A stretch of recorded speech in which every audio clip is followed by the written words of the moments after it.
একজন সাহাবী নবীর সামনে মরা চেহারা নিয়ে, কাঁদা কাঁদা চেহারা নিয়ে নবীর সামনে বসে আছেন। সুন্দর চেহারার অধিকারী সেই সাহাবী হাঁটু গেড়ে দিয়ে নবীর সামনে বসে আছেন।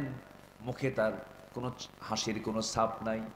রাসূল বলছেন, সাহাবী মনক্ষুণ্ণ কেন, কি হয়েছে? ইসলাম কবুল করেছে এজন্যই তোমার মনে হয় মন খারাপ হয়েছে? হুজুর না, আমি দিন গ্রহণ করেছি, আমি তো বড় ভাগ্যবান, আমি কালিমাওয়ালা হয়েছি, কালিমাপন্থী হয়েছি, দিনটাকে বুঝতে পেরেছি। কান্দো কেন, কি হয়েছে তোমার, মন খারাপ কেন? ইয়া রাসূলুল্লাহ, আপনি বলেছেন যে ব্যক্তি দিন গ্রহণ করবে, দিন গ্রহণ করার কারণে তার আগের সমস্ত গুনাহগুলো মাফ হয়ে যায়। কিন্তু আমার মন বলছে হুজুর, দিন গ্রহণ করেছে কিন্তু একটা অপরাধ আমার বারবার, সেই অপরাধ বোধটা বারবার মনে হচ্ছে, অপরাধের কথা বারবার আমার মনে হচ্ছে। আমার মনে হয় সকল গুনাহ মাফ হলেও এই গুনাহটা আল্লাহ পাক আমার মাফ করবেন না। আমার নবীজি যখন কেউ কথা বলতো, রাসূল চুপ করে শুনতেন। আমার নবীজি শুধু বলতেন না, শুনতেন, বলতেন, শুনতেন, বলতেন। মানুষকে বসার সুযোগ দিতেন, কথা বলার সুযোগ দিতেন। এমনকি গরিব মানুষগুলো, অসহায় মানুষগুলোর পাশে রাসূল আরো বেশি টাইম দিতেন। আমার রাসূল বললেন, সাহাবী কেন তোমার মন খারাপ, কি জন্য তুমি কান্দো, কোন গুণ তোমার মাফ হবে না, বিস্তারিত বলো, আমি শুনি। আমার নবীজির এমন সময় যেত ঘন্টার পর ঘন্টা রাসূল চুপ থাকতেন, কথা বলতেন না, শুধু কথা শুনতেন। আমার নবীর সামনে এক সাহাবী বলছেন, ইয়া রাসূলুল্লাহ, আমি একটু কথা বলতে চাই। কি বলবে বলো? দাঁড়ায় গেলেন সাহাবী, বলছেন, হুজুর আমার একটা ওয়াজ আছে। কি ওয়াজ বলো? হুজুর জাহেলি যুগের ওয়াজ। কি ওয়াজ বলো? হুজুর জাহেলি যুগে আমি একটা মূর্তির পূজা করতাম, সে মূর্তিটা যত্ন করতাম, বুকে রাখতাম, পেটে রাখতাম, সবসময় তাকে যত্নের সাথে সম্মানের সঙ্গে আমি তাকে রাখতাম, ভাগ্যের প্রতীক মনে করতাম, যেখানে যেতাম সঙ্গে করে নিয়ে যেতাম। একদিন লম্বা সফরে বের হলাম, হঠাৎ করে লম্বা সফরে যেতে নিয়ে আমার শৌচকার্যের প্রয়োজন হলো, আমার প্রকৃতির ডাকে সাড়া দেওয়ার প্রয়োজন হলো।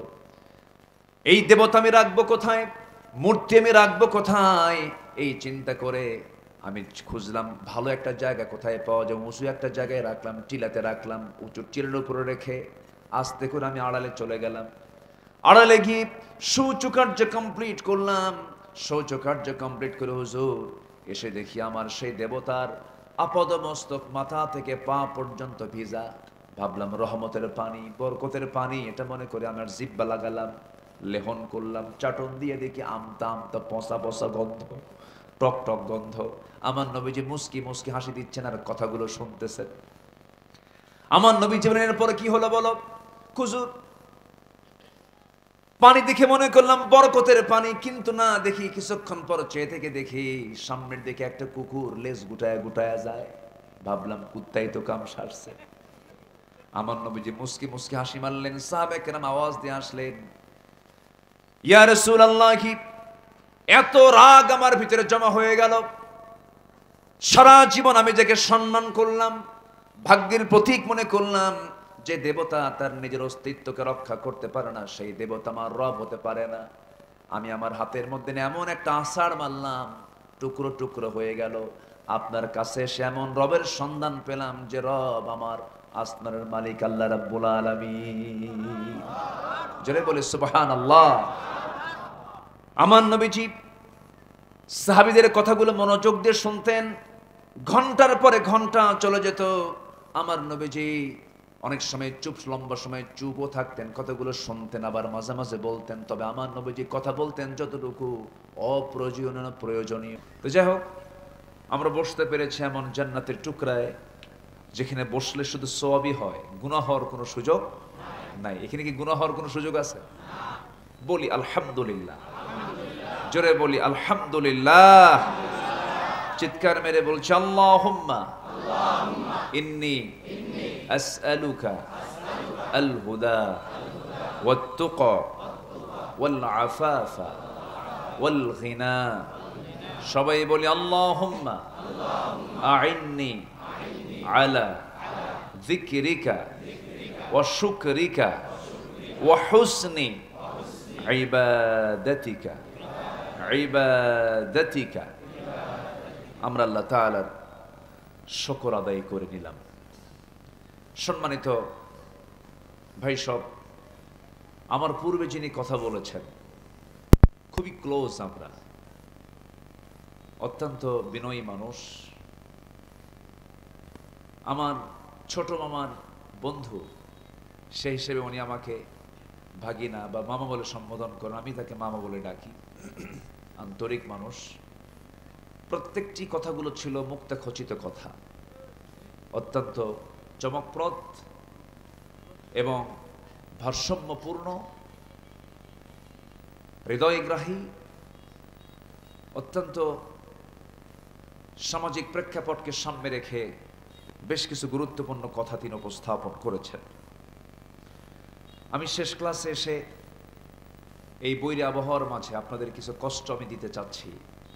আমি জানি আপনারা বসে আছেন, আপনাদের পিছন সাইডটা যেখানে বসে আছেন সেই সাইডটা ভিজা, কর্দমাক্ত এই স্যাঁতস্যাঁতে একটা আবহাওয়ার মাঝে কষ্ট করে বসে আছেন। একটু কষ্ট যদি দেই, কষ্ট পাবেন নাকি? এটা দ্বীনের জন্য, একটু কোরআন শেখার জন্য, বোঝার জন্য আমরা এখানে বসবো। আমরা এই মাহফিলটার সমাপ্তি টানবো হচ্ছে মোনাজাতের মধ্য দিয়ে। মোনাজাত হয়ে যাবে মাহফিলের, আমরা সমাপ্তি টানবো।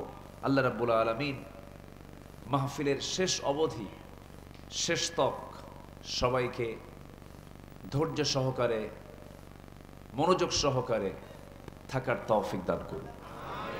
জোরে বলি আল্লাহুম্মা আমিন।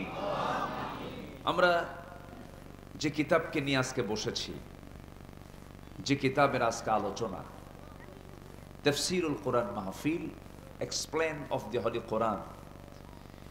এই কোরআনের মাহফিল আমরা এসেছি। এই কোরআনের এই আয়োজন যারা করেছেন, এর চাইতে বড় আয়োজন পৃথিবী তার দ্বিতীয়টা হতে পারে না।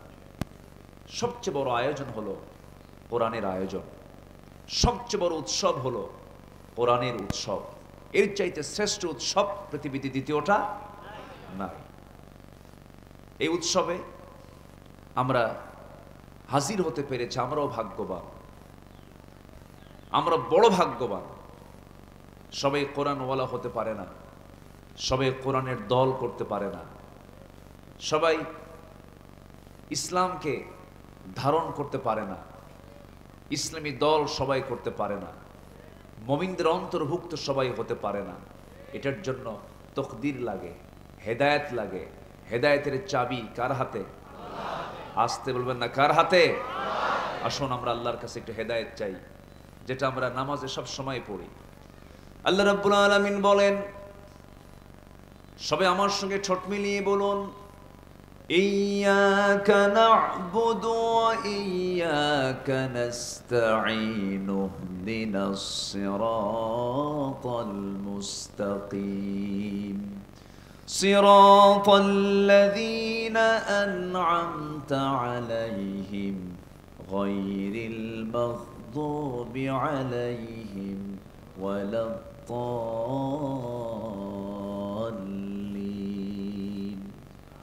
এরপরে জোরে বলি আমিন। আয় আল্লাহ তাআলা, তোমারই ইবাদত করি, তোমার কাছে সাহায্য চাই। সরল পথ, সঠিক পথ তুমি আল্লাহ আমাদের দেখায়া দাও। তাহলে হেদায়েতের মালিক 16 আনা, 15 আনা না, 14 আনাও না, হেদায়েতের মালিক 16 আনা যিনি, তিনি কে? আসতে বলবেন না, তিনি কে? হেদায়েত আল্লাহর কাছে চাইতে হবে। ইয়াহদি আল্লাহু মান ইয়াশা।